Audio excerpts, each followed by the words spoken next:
Hi and welcome to another very special episode of our new series, Women in Politics Independence Day. I'm Jaynie Morris from Transforming Now Together and founder of Shiro's Unlimited, and it's my absolute pleasure to have your company either once again or for the very first time. Welcome. The reason that we decided to create this very special podcast series is that if you haven't already seen or heard or felt the uprising of women around the world for positive change and real change, then I don't know where you've been. And in Australia in particular, we're focusing this year on all of the upcoming elections. There's a lot of state elections, a lot of there's the federal election, there's elections all around the world. And this new series is going to be showcasing many of the individuals that are actually putting their hand up and saying, I want to take an independent seat and make real change. So throughout this series, you will see lots of different women from all over the world. But today, my very special guest comes from a very special part of Australia in Victoria. Her name is Pennie Scott, and she's known as the Bush Goddess. So we're going to ask her a little bit more about that. But Pennie is running as an independent in the next federal election for Australia 2022, independent for Riverina. Her hashtag is Regenerate Riverina.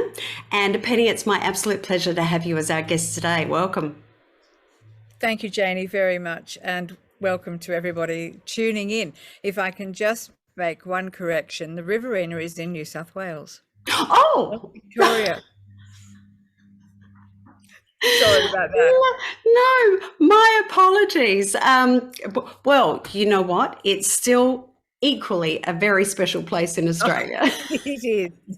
It is. Especially for all of our international viewers and listeners, Pennie, of which we have thousands of, they would all know that Australia is a very special place. So what we'd like you to do, Pennie, if you wouldn't mind, if you could give our audience now just a little bit of background on you first before I rip right in on the questions.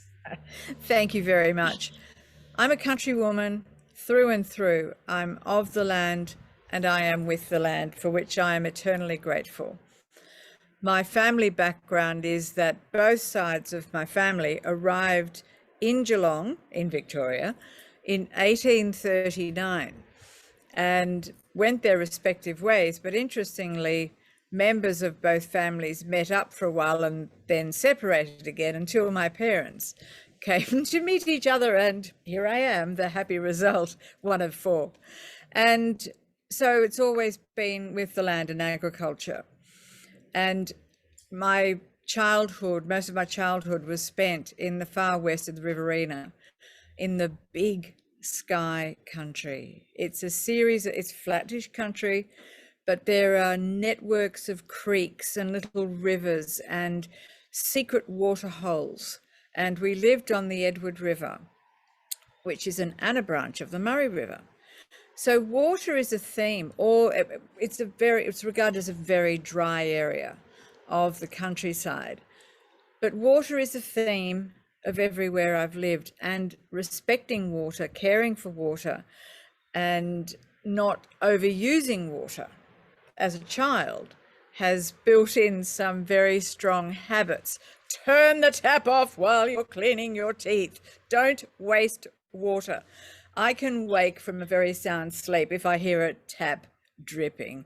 That's how inbuilt water is to our lives in this part of the world.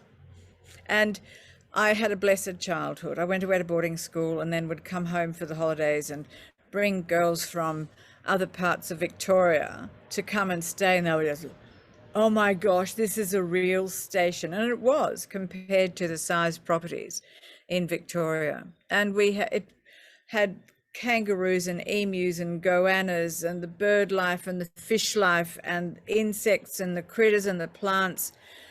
It was just paradise. And so I would ride my horse all the time and then help with the mustering and the shearing and the cattle work and farming and growing food is in my DNA, and I love that. And so over time, I've bred 5 sons. That's really good country speak for a mother of, and they're all wonderful men now, and adults, of course. And I'm the grandmother of 10 children, and I have 4 extraordinary daughters-in-law. And this is one of the motivations for me now to be saying enough is enough. We cannot go on any further with the current political status quo, because we're at a tipping point. And quite basically, I could not sit down any longer and say, oh, well, okay, it'll all be right and let it go. No, we're not. So this is why now is the time. So, Pennie, in that, given that you've got, your life is in the country, you're a country girl, that's clear, yeah. and your family are as well. And did I get it right that your nickname is the Bush Goddess? Did I get that right in the introduction? Great, thank you. So given that and the way of the world, and in particular at the moment, how has all of the changes, the confusion, the issues that are going on, how have you been seeing that does affect people in the country? Because many would not, as you say, many would not be aware of how that does affect our communities in the country. And given that our communities in the country are the ones that actually support the communities in the city. Mm. So what sort of effects have you been seeing out there? Well, there are a number of categories, actually. Weather is one. And as a child, I can remember the patterns of our summers. And it would be hot, because the Western Riverina is known to be hot. However, it would gradually become more humid. And then 12 to 14 days after the period of heat, we'd get a thunderstorm. And it was a bit like up north in Darwin before the wet. And so that was a very continuous, reliable summer rainfall pattern. And then we'd get most of our rains in the winter, late autumn, winter, and early spring.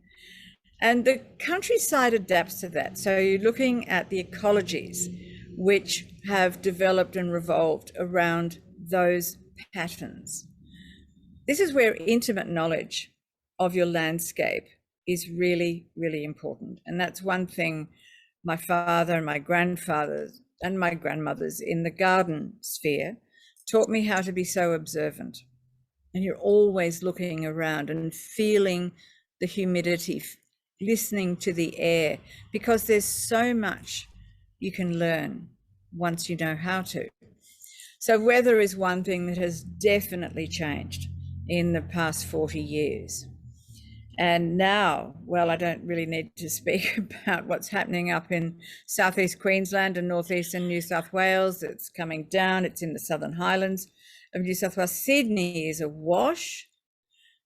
This, people say, oh, it's unprecedented. However, it is not unforeseeable.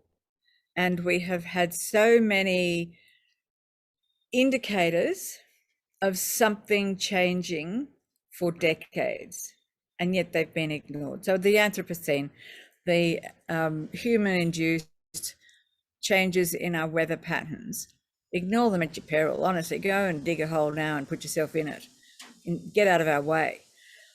The other thing things that have changed in the country is the loss of populations. Thriving rural towns and villages were everywhere.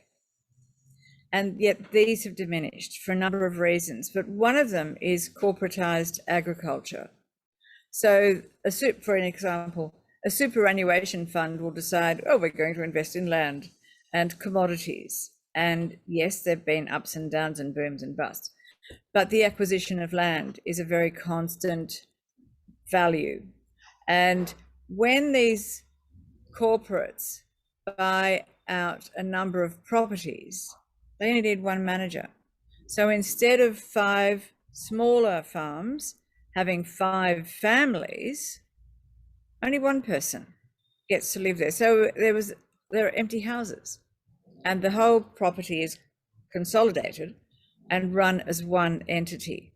That means the kids are no longer at the school. It means the little shops no longer have to provide resources and items for 5 families. It's now only one. So this diminution of rural populations has been extraordinarily destructive. And I really refer back to First Nations saying, people need country and country needs people.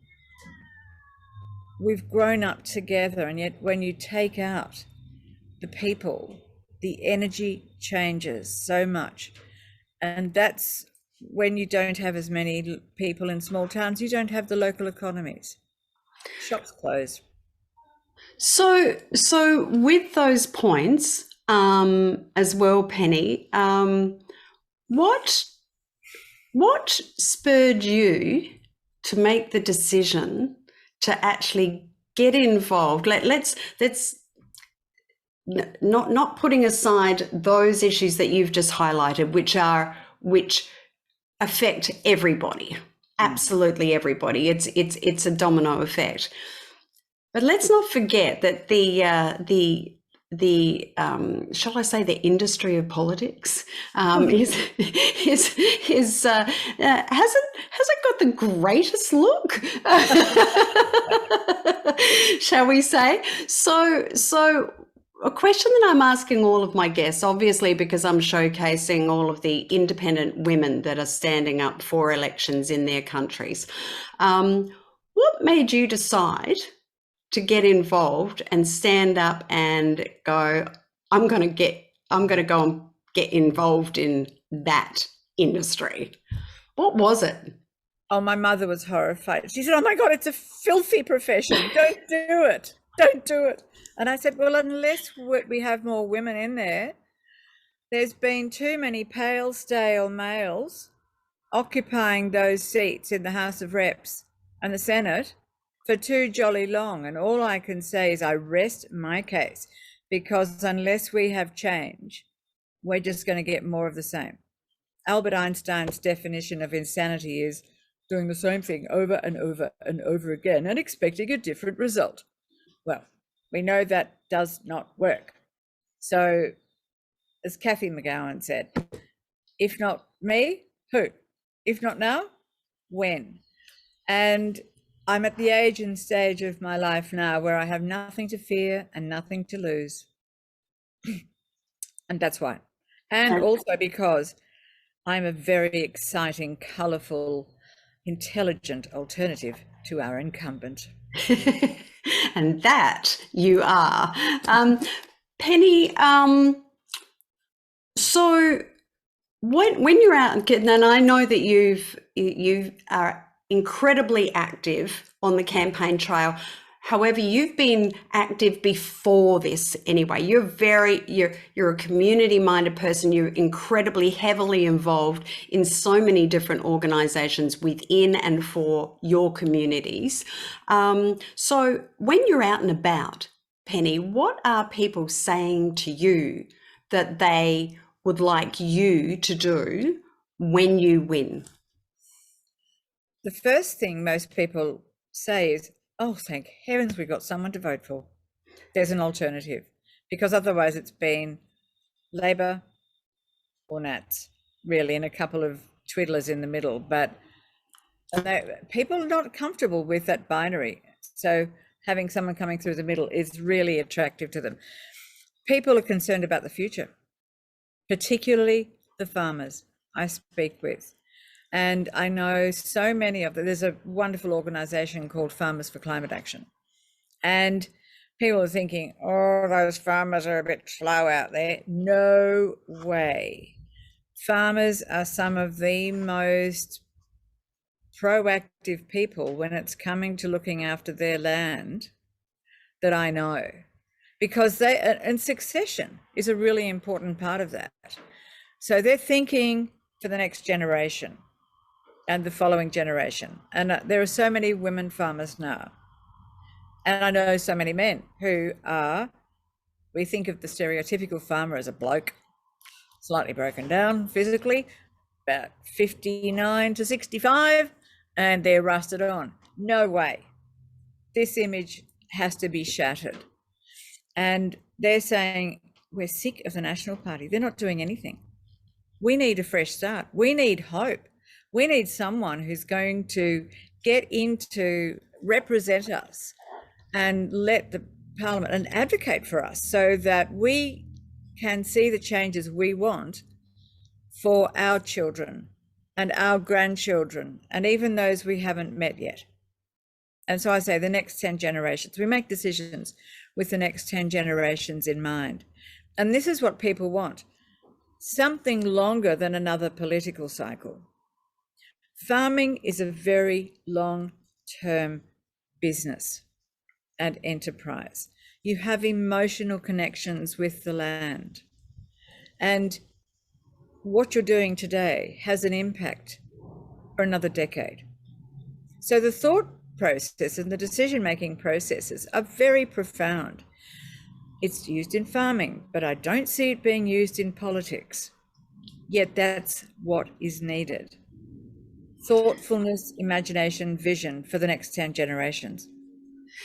Do you feel that the global pandemic over the last 2 years has, I don't like using the word and the term sort of awakened, but do you think that it's shifted people's mindset to being more aware of their lives in their communities and their futures rather than being, along the complacent treadmill of life? And, it's, as you've already described throughout this interview, do you think, number one, that question, but also number two, how has the global pandemic affected communities in the country?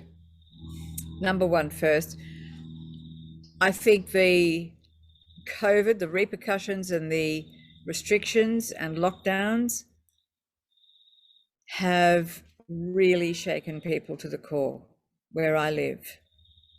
And in the first couple of weeks was, yes, we'll flatten the curve. But then the isolation, we have isolation enough in the country as it is, just simply by distance and geographic situations. To have more isolation imposed upon people has actually resulted in higher rates of suicide. This is absolutely shameful. That, and it's still happening. It is very emotional because I've seen small country towns which were once so bonded and united and a real community being cleaved in half with self-appointed vigilantes who started telling other people what to do regarding how they should operate or behave during the restrictions. And it's been a shock to me. And it's going to take quite a deal of time for our communities to heal. And that is one thing that I want to bring in, is enable and facilitate local communities. They know their issues, they know the solutions. We do not need a gas-led recovery. That is the greatest load of balderdash I have ever heard. I find it arrogant, extraordinarily disrespectful, and demonstrates the lack of care this government has for its constituents. Gobsmacking. So bringing people together and healing, that's a very important set of activities, and it's around regenerating. So we come back to the central theme of the campaign, Regenerate Riverina, and it's particularly focused on communities and local economies and landscape regeneration and small water cycles and carbon cycles and fun. Fun, remember that one? Yeah. Love? Yes. My favorite F word. I love it. Yes. Yes. And people, I still see people a bit nervous of being out in public. Mm. That's a totally different atmosphere to how we used to operate here, which was so close. Mm. And I don't know how, some people have their beliefs and that's fine, but the longer term implications of maintaining a divide are not helpful. And so healing our countryside, healing our people, healing our economies, because we've lost thousands of businesses, small to medium enterprises over the past 2 years have not been able to financially survive these restrictions and lockdowns. That hurts. So to overcome hurt, we need to heal. And that's going to take an entirely new set of imagination and vision. I don't have the answers, but the people in their, we've got 14 local government areas across the Riverina. That's a lot. And 49,000 square kilometres. That's a big lot. And it's the people in West Wyalong and Parkes and Cootamundra and Ganmain who know what they need. It's not for me. So they tell me. And one of the, at an event yesterday, local governments are the recipients of macroeconomic decisions, which are made far, far away. And we have structural poverty now. And it's the local governments who are expected to pick up the pieces. The fastest growing group of homeless people in Australia is women over 55. And I was having this discussion with the Deputy Mayor of Wagga yesterday, Jaynie McKinnon. And it's not just them, that's just the fastest growing group. And we've got many ingredients for these perfect storms happening at the moment. And for a wealthy country such as Australia, we have one of the most appalling distribution of wealth models. Jaynie was saying the last time the gap was the narrowest between the wealthy and the poor was in 1971. It's a really interesting schematic to think about. So for the past 50 years, it's been doing this again. It's really interesting, and especially when you cite that fact in regards to the fastest growing demographic of women, homeless women, as women over 50 in country regions. As an advocate for homeless women and an advocate for change for that demographic, I concur that is, not only is that correct, but what has concerned me in that space in particular over the last 18 months is that there has been plenty of conversation, shall we say, in and around the solutions and the support for that demographic. However, that's all it is.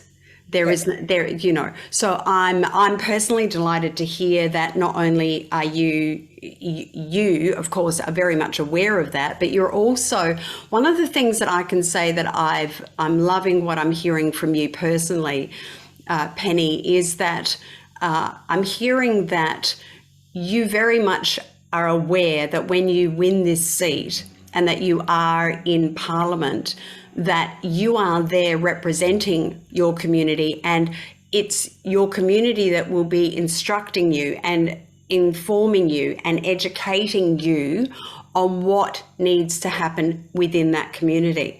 And I think it's a great thread between all of you that I am interviewing at the moment, but in particular the power of that I'm getting from you right now is incredible. So I just want to give you kudos for that, because understanding and being aware of it takes a team, like they say, it takes a village to raise a child. No kidding. It takes all these communities to get that change within the Riverina that is required, that you've highlighted. I mean, so many layers that we've talked in our interview today. The water issues. You mentioned Farmers for Climate Action, an incredible organisation that really is active in that space and not just, talking. It's clear that balance on all levels is essential for you, Pennie, and that the issues for women in your community, and just some of these layers have come through from our conversation today. And can I say to you that the slogan "Regenerate" regenerate Riverina is spot on. But the one word that I come away from our discussion today that you've shared with us, that I'm sure that all of the communities in all areas would take, is hope. And that's where we're at as a global community right now. What we're all looking for is hope, and hope attached to real action and real change. And from our conversation today, that's what I'm hearing, and I'm hoping that our audience hears it as well. Thank you. Well, hope, we mustn't put it too far away from ourselves, and we mustn't underplay what each of us are capable of doing. We can hope for lots of things, but if they're unrealistic, then you're dashed. So expectations need to be measured against capacity, but that doesn't stop you from dreaming.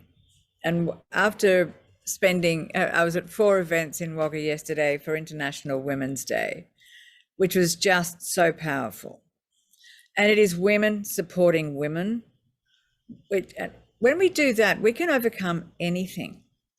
There aren't barriers, but we need to honestly, genuinely support each other. And I love the old saying, a rising tide floats all boats. So let's create that rising tide by supporting each other. And we have millions of young girls coming through now. And these little girls are our future. And I have 6 granddaughters. I love my grandsons as well. However, it is the girl child now, which in the past has been relegated to the back.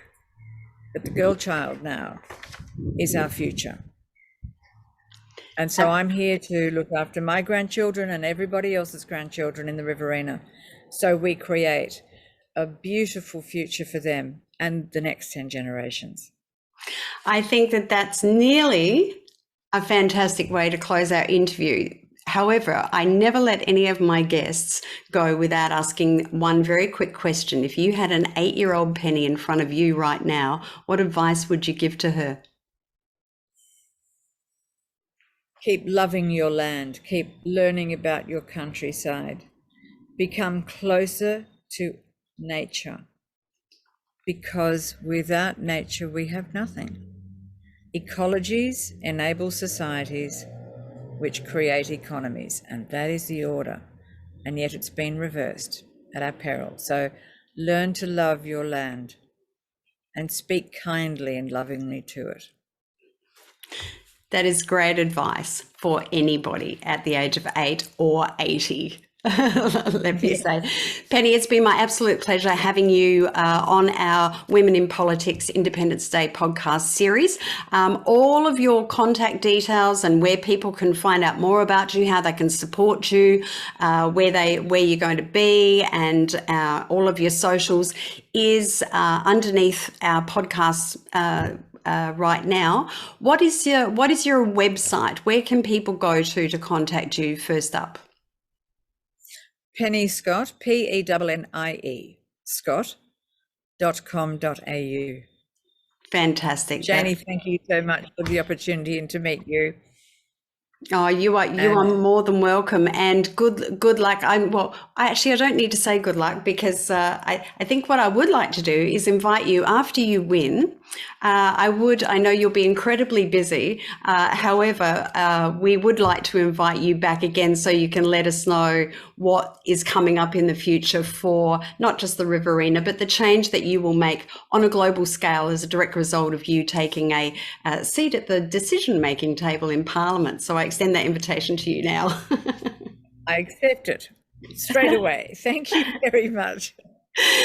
Thank you, Pennie Scott. Pennie Scott is the independent for Riverina in the upcoming Australian 2022 federal elections. As I mentioned before, all of the details on where to find out more about what Pennie's doing, how you can support her, how you can volunteer if you want to, how you can donate with her cause and make a difference for the country of Australia. All of those details are below. And if you enjoyed this podcast as much as I love in bringing these podcasts to you, make sure that you share it. Comment below if you've got any questions. Make sure you let us know those as well. And don't forget to subscribe, because that way you'll always get the latest podcasts straight to you as soon as they come out before the rest of the world sees them. So make sure you subscribe. Go to www.jayniemorris.com. Transforming Now Together. That's our organisation and that's what we do. I'm Jaynie Morris. It's been my absolute pleasure to have your company once again. And I look forward to having you next time on our latest very special series, Women in Politics, Independence Day.